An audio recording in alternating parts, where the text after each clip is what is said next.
आज नाश्त्यासाठी मी डाळ तांदळाचे अप्पे बनवले होते.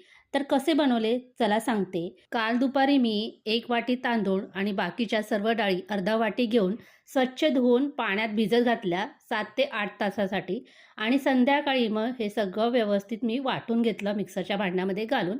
थोडेसे पोहेसुद्धा यासोबतच वाटून घेतले आणि चांगलं हे पीठ फेटून घेतलं.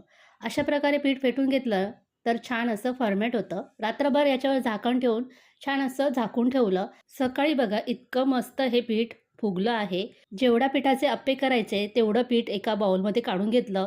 तेलामध्ये जिरी, मोहरी आणि कढीपत्ता घालून छान अशी फोडणी तयार करून या पिठामध्ये ॲड केली. अप्पे अजून पौष्टिक होण्यासाठी यामध्ये कांदा, टोमॅटो, गाजर आणि कोथिंबीर, थोडी हिरवी मिरची बारीक कापून घातली. मीठ घालून छान असं परत एकदा मिक्स करून घेतलं. अप्पे पात्राला तेल लावून यामध्ये पीठ घालून दोन्ही बाजूनी अप्पे छान असे शिजून घेतले. आता यासोबत खाण्यासाठी मी नारळाची चटणी सुद्धा बनवली. नाश्त्यासाठी छान अप्पे तयार झाले.